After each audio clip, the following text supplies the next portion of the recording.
நிபுணனா? ஆமா. என்ன நிபுணது? நான் 105 பேருக்கு குலகுரு. ஆமா, 105 பேருக்கு குலகுரு. எனக்கு அளவற்ற கோபம் வரும். அளவற்ற கோபம். ஆமா, எனக்கு கோபம் வரும்போது இவனை நான் ஓகி அடிப்பேன். ஓகி அடிப்பீங்க.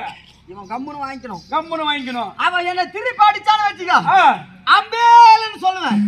அம்பேல் சொல்லுவீங்க. அப்படியே நிறுத்திடணும். அப்படியே நிறுத்திடணும். இதுக்கு சம்மதம்னா நான் சண்டைக்கு வரேன். இதுல வந்து நீ இல்ல இல்லன்னா நான் போய் என்னடா மஞ்சள் பேசுங்க. டேய் டேய் டேய் டேய் ஐமூனே, அப்படியே உன்னாண்ட மீச பூனை போச்சு விட மாதிரி இல்ல, நீ என்கிட்ட சண்டைக்கு வரியா? ஏப்பையா, ஏதோ சின்ன பையனை குரு அடிச்சாரு, நீ ஏழினமா பேசக்கூடாது, இவ்வளவு நேரம் கம்முன்னு இருந்தேன். உன்னை எப்படி அடிக்கும் தெரியுமா? தட்டி